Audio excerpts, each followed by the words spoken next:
Welcome back to the Restoring Connections podcast. It's been a long time since we did a podcast. We have been buzzing around in different parts of the world, and it's been really hard to make it happen. In fact, this particular episode is something we've been working on. It's October. When was the first time we tried to do this? It would have been back in New Zealand or in Kona? I don't remember. I think One of the you two. brought it up in Kona. Yeah. But we didn't do it. Yeah, so I think it would have been back in Kona. We were trying, so we're talking December last year, January. Yeah. My goodness, that's how long. ago. That's how long we've been trying to make this happen. Mm-hmm. So I'm so pleased to be here with one of my very, very favorite people. One of my top 5 most favorite people in the whole world, to be exact. My very own Keana. And we are on the Restoring Connections podcast. That means we are talking about building healthy, resilient relationships, the kind of relationships that you want to last forever. That's our focus. We're talking personal responsibility. We're talking proactive care, powerful communication, healthy boundaries, all the things that help a relationship to be able to weather the storms of life. And I think you and I being able to talk about this is cool. It is cool. Because we've been through a few things together. We have. And we love each other. Yeah, still. Yeah, that's right. And there's still lots of life left in both of us. More on you than in me. In terms of time frame, expiry dates. Oh, God. One way to put it. But yeah, there's going to be lots of... You are a very, very good example of someone in my life who I have every intention of being close to and connected with right up until the very day I breathe my last. And I recognize that there are so many forces out there trying to destroy this, trying to pull us apart. Trying to destroy that which is precious. And so, yeah. So that's what we're talking about. What does it take to keep a relationship strong? And I have been, in my last few podcasts that I did, I interviewed Dallas, which was amazing. I interviewed Uncle Alistair. Oh, cool. And asking this question, what does it take to heal a relationship, right? Because in my experience, in my view, the healing of a relationship is pretty rare. You know? Yeah. The breakdown of a relationship is not very rare. And You hear a lot more about the breakdown than one being restored. Yeah, absolutely. and I would say, like, having relationships is not very rare. But having a close relationship and then that relationship being damaged, like trust between two people being damaged, and then that relationship being restored and healed and maybe even stronger than it was before, that's pretty rare. That doesn't just happen. So, but I think it's pretty essential on planet Earth. A little bit, yeah. I think to move forward, essentially, I think that's what it takes. I think it takes relationships being healed and the process of growth that human beings go through in order to make that work. Yeah. So I'm very interested in your thoughts. I've got Dallas's thoughts. I've got Alistair's thoughts, lots of different thoughts. I've got my own thoughts, but I'm very interested to hear your thoughts. So tell us a little bit about the journey that you're on. Like right now in life, where you're kind of at in life, and talk to us about what are some of your thoughts about what it takes. You're old enough to have been through a few things. Oh, yeah, a couple. Yeah, totally. I know that. Yeah. Been through a few hard things is what I mean. Relationally. So yeah, what do you reckon? First start off by telling us a little bit about where you're at in life. Not like just a little bit about like the phase of life that you're in. Yeah. Relationally? Oh yeah, across the board. Yeah. Well, yeah. I think I've come out of how long has it been since I started DTS? Like a year and a half or something? Yeah. Since you started it? Well, that was July of last year. Okay, yeah. Wasn't it? So then you finished in December. Mm-hmm. Yeah. And for those of you who are listening, that's DTS is it's a course that with an organization called YWAM, Youth with a Mission. Mm-hmm. Yeah, that Keana had the privilege of doing last year. Yeah. So I've like come out of over a year period of being with YWAM. Yeah. And YWAM is really special because you get really, really deep with people. Yes.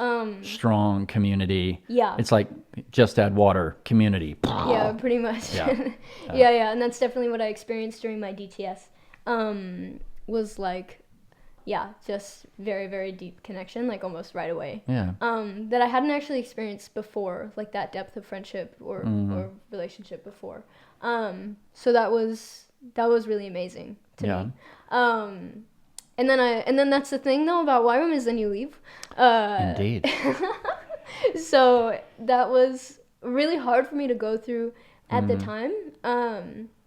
'Cause it just was really I've grown up in YWAM, but I think I've never It's not like we lived at a YWAM base. Yeah. But you've grown up around that movement big time. Yeah, exactly. You did actually until you were about 2. You did live at a YWAM base. Yeah, kind of. Yeah. It's true, but we've been like kind of in and out of it a little bit growing up. Yeah.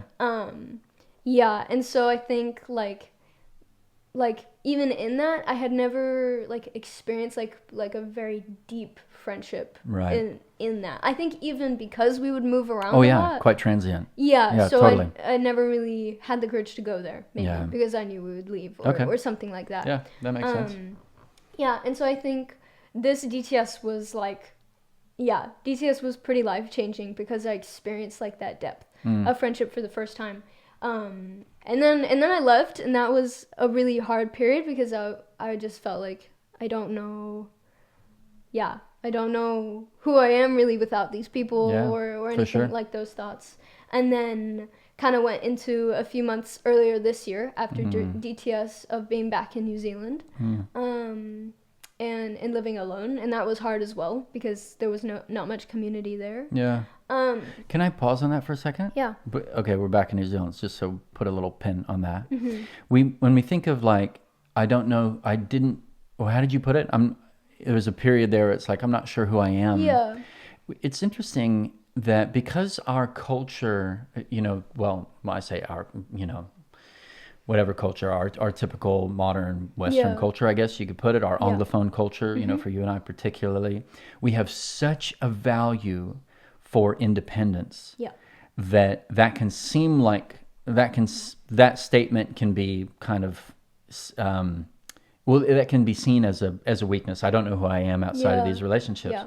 And obviously there's vulnerability there, but it's interesting to also remind ourselves that relationship is essentially where identity comes from. Yeah. We're not really, you don't really have an identity outside. Think of all the ways that we describe who someone is. Most of what we describe has to do with their position, especially when we think of a kaupapa Māori context, then it's like everything about who you are. You can't describe anything about who you are without your connection to the land, your connection to your ancestors, your connection to your brothers and sisters, your connection in every direction, right? And as Grandpa always says, identity comes from birth, marriage, adoption. All of those are relational realities. Yeah. So yeah, that's I just want to validate that feeling. Yeah. When you kind of when you're kind of dislocated from a strong sense of connection, it's quite normal and natural for the human experience to go,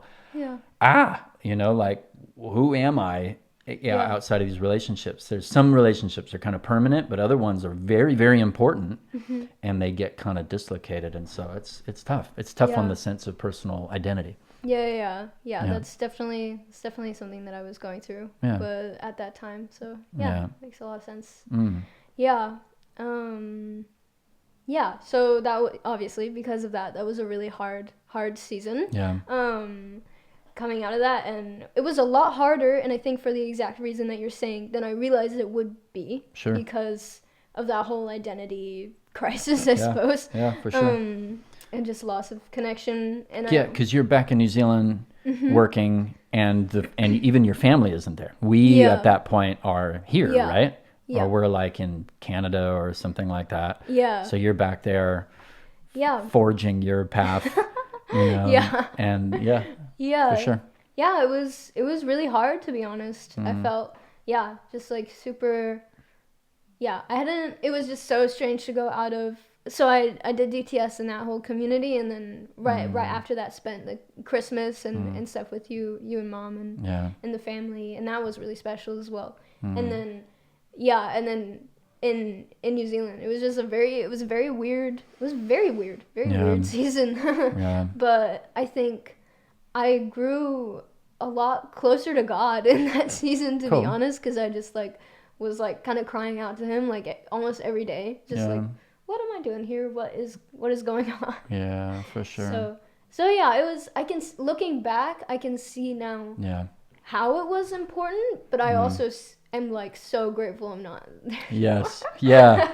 Yeah, it's like going to the gym. Hard. It's like going to the gym. It's like I look back and I'm like, I'm so glad I did that. And I'm so glad it's over. I'm so glad I'm not in there anymore. Yeah. Yeah. So, okay, and then you come and then you have your season in Switzerland. Yep. Which was also, interesting, different, of course. Yeah.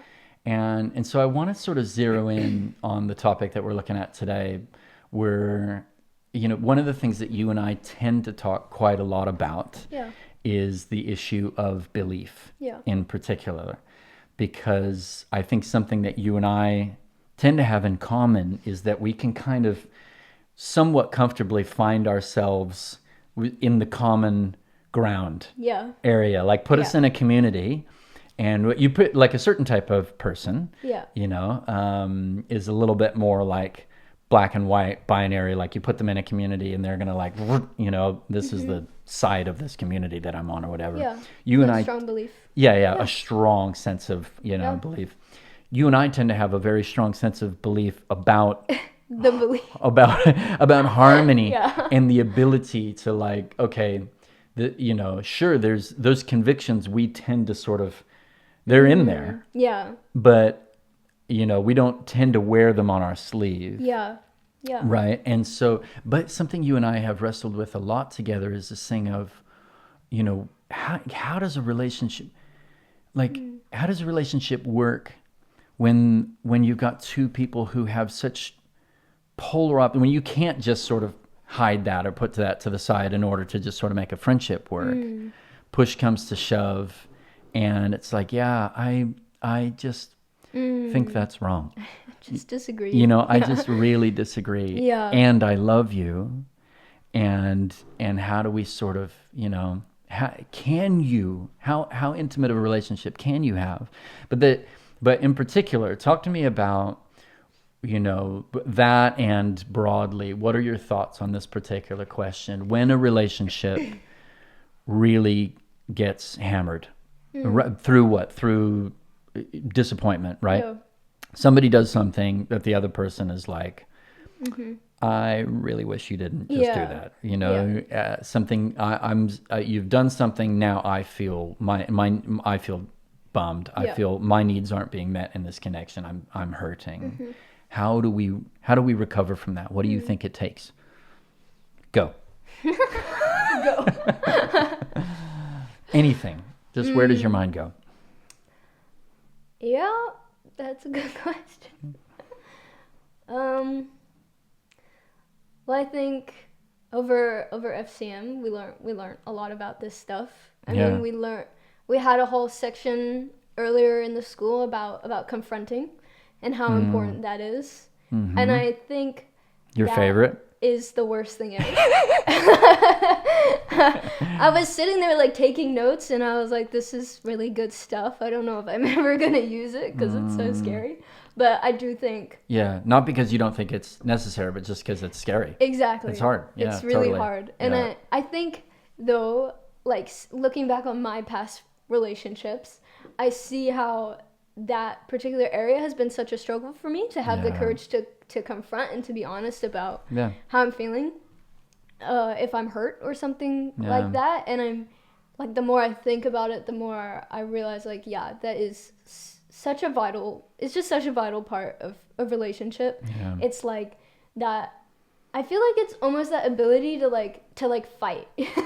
Sometimes I think about it like that. It's maybe not fight, but just argue about it. Just like have it out on the open, on the table, I suppose. Have it in the open, so it's not in the dark. Because when those feelings and that disappointment, those frustrations are in like those, I guess, secret places or like in your heart, and you're not bringing that forth, then it just festers into something worse and comes out other ways, and then that will really ruin the friendship or the relationship. And so, yeah. Yeah, it's something that I've wrestled with quite a lot, actually, because, we, with our curriculum that we have with Restoring Connections, we put a lot of emphasis on healthy communication. So, in other words, not just bringing your vomitous, venomous, verbaria into the relationship and just blasting the other person with that. Yeah. Really doing your homework, really thinking it through, sifting out what actually connects to this relationship and what is all these other points of frustration that I don't want to try to, bring this whole heavy load of everything in my life that's frustrating and put it on this person. Yeah. So I'm a big believer in being really careful about that. Yeah. But I also can't deny that there is something about just being able to be messy in front of each other. Yeah. And Mom in particular, you can see there's always something that I've admired so much about her, is you can tell down in her heart of hearts and the deepest, part of her, it's like, let's do our best with all of that. Yeah. But at the end of the day, a relationship is going to involve being messy in front of each other. Yeah. And we've got to find a sweet spot there, because we don't want to use that as an excuse. Of course. It's just like, I'm just going to be messy in front of you, and if you can't take it, then you suck. Yeah. So, I don't know. Somewhere in there, there's a balance, there's a right? balance, definitely. Yeah. Yeah.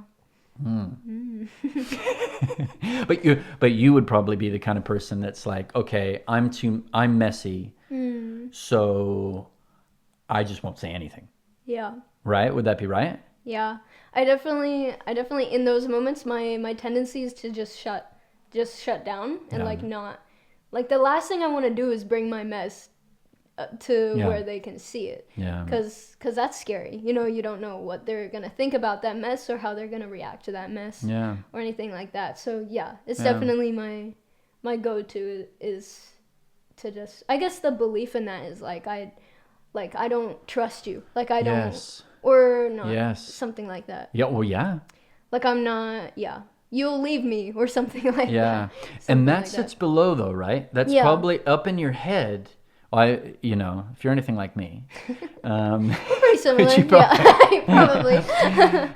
There's all these rationale going on up here. Yeah. You know what I mean? But I think you're wrong about this, and I can see you're probably going to react like that, and da.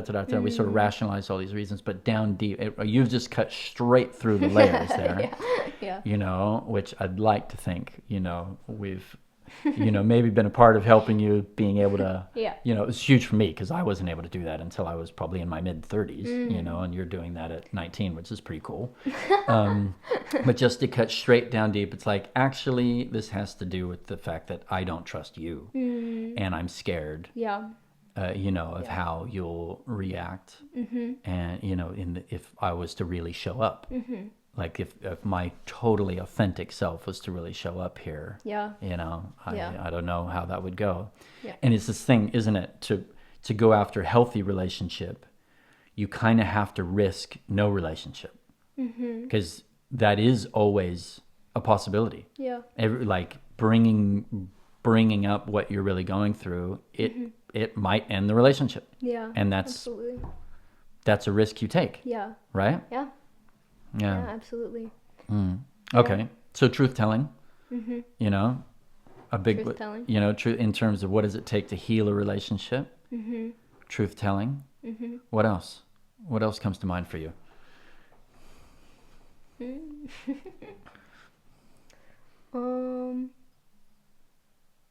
I think I'm just pulling stuff we learned from FCM because it really changed my life. Yeah, but absolutely. I think also we learned a lot about okay, these two terms come to mind: emotional dependency and codependency. Right.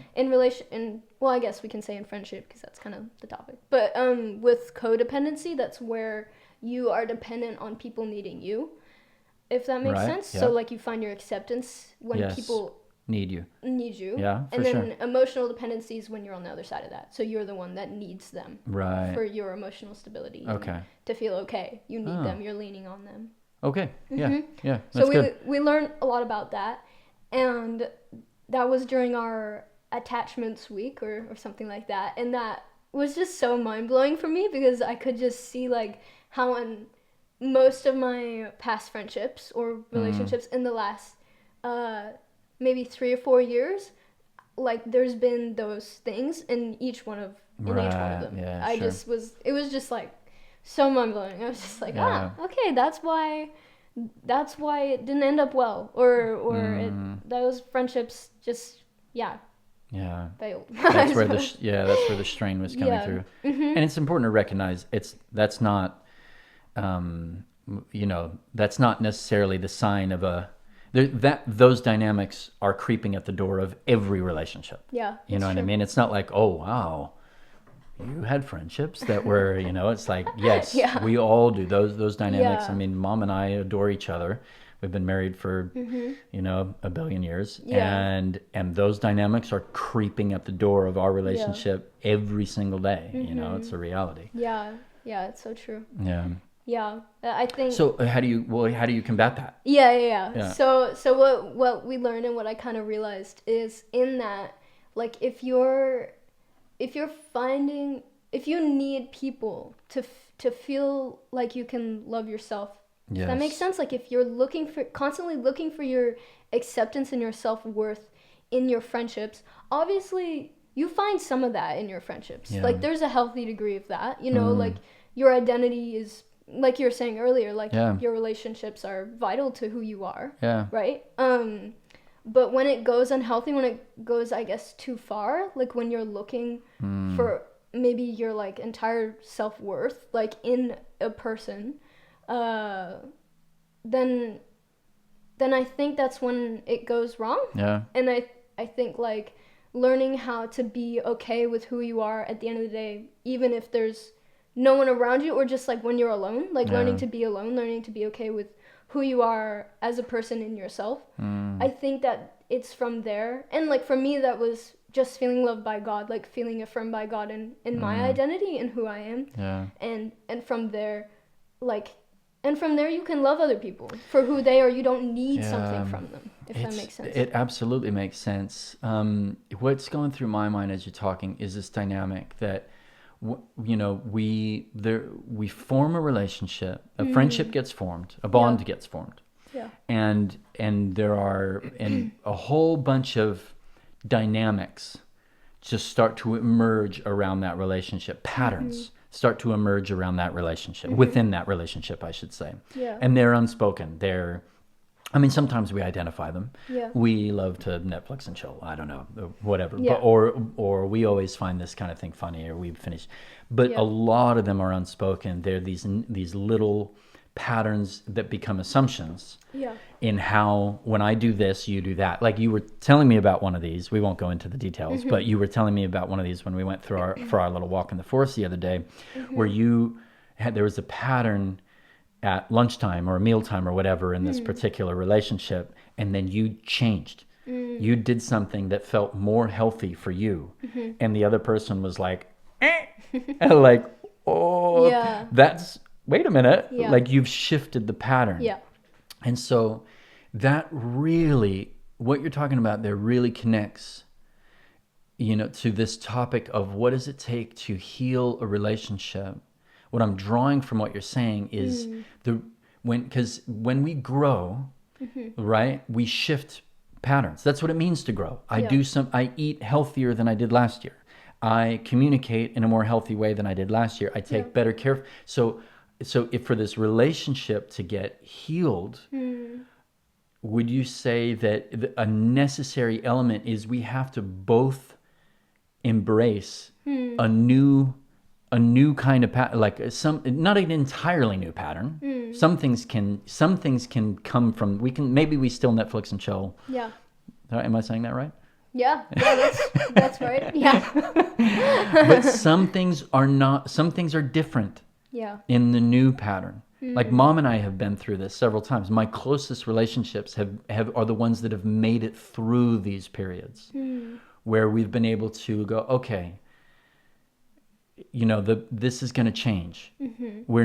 It's not going to be like it was before. And I think most relationships, they don't survive the change. You know what I'm saying? Yeah. They don't survive you changing a pattern, you growing in a more healthy version of yourself. That changes the pattern. Right. That changes something in the dynamic, in the relationship. And the other person is like, I can't go there with you.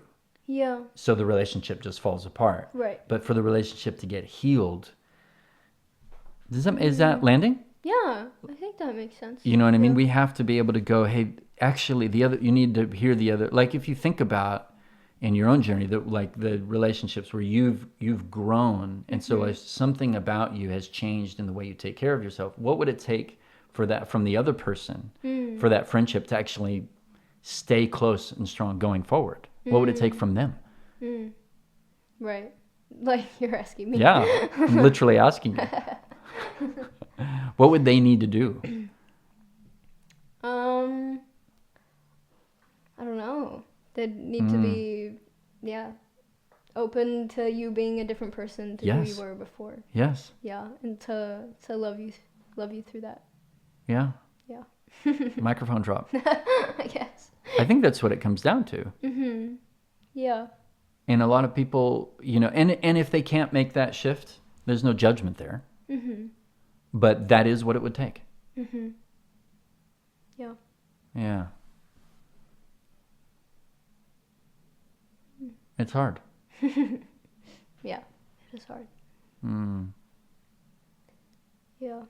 So what do you mean by when you say like the change, like you making that change? What do you mean by that? I mean,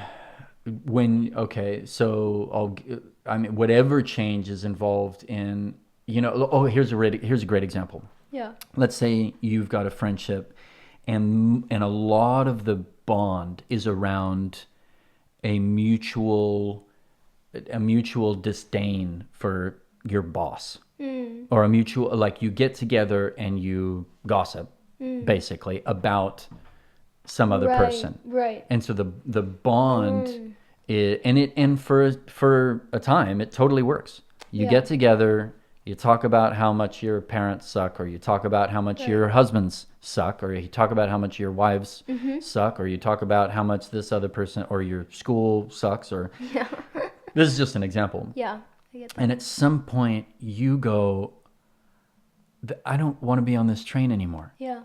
Like the truth is, actually, because this is the nature of our relationship, what are you going to do when I do something you don't like? Yeah.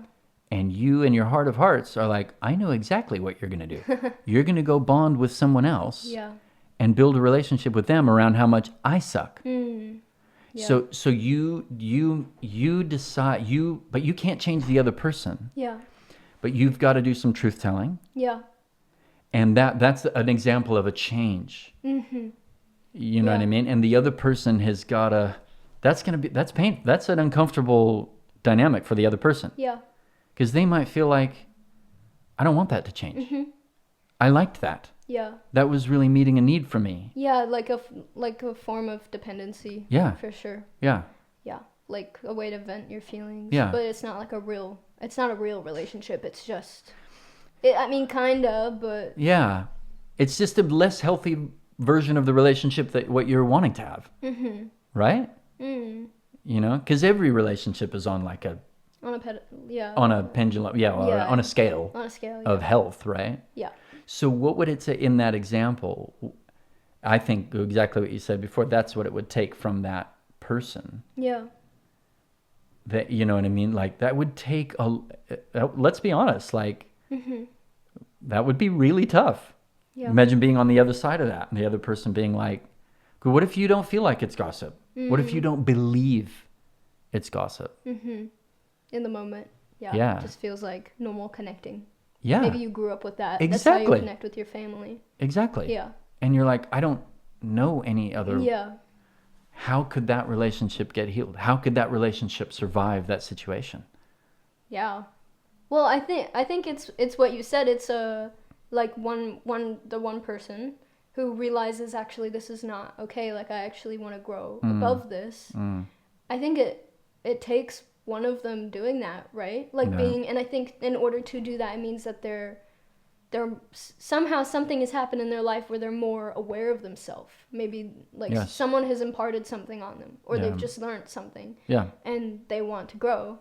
And maybe if they were honest with the other person, though that seems a bit scary. I don't know if I would do that. Be like, this is not healthy. Well, it has to start there, right? Yeah, like that honesty, yeah. I think it's what you said. Yeah. I think, because what you said is, I can't remember exactly what you said, but it was something like this person B, who's like, they have to be willing to embrace the new version of who you are. Yeah. I can't remember what you said, something like that. Yeah. Because I think if we're saying, because it connects to what you brought up about belief, or what you often bring up about belief in our conversations. Mm-hmm. If the only way for that relationship to be healed is for person B to agree, you're right, this is unhealthy, this is not good, let's change. Yeah. I mean, that's ideal. Yeah. And that would be awesome. Yeah. But if they don't want to. Not likely. Yeah, there's nothing you can do about that. Because they're on a different journey. They're on a different... Exactly. They're experiencing different things outside of the relationship. So I think person B has to do what you said. I think they have to be able to go, do you know what? I'll think about that. Yeah. But also, I celebrate... It would take a big version of them. Yeah, it would. To go, I love you. Yeah. And, I'm triggered through the roof because I feel judged and I feel scared. But the truth is, I'm willing to embrace the new version of you. Yeah. And I'm willing to embrace a new pattern in order to preserve this connection. Yeah. Yeah, and that shows the relationship is rooted in something. Yes. That it's deep, that there is that depth to fight for. It shows that there's something beautiful there. Something deeper than just agreeing on things they hate. Yeah, or even exactly. Which is what need is that meeting is just sort of a mutual comfort of some sort. Exactly. Right. Yeah. Yeah, it's mutual comfort. Not just looking for the pleasure, but being okay with the hard stuff. Exactly, and then it'll just happen again. Yeah. If the relationship survives that and they grow together. Mm-hmm.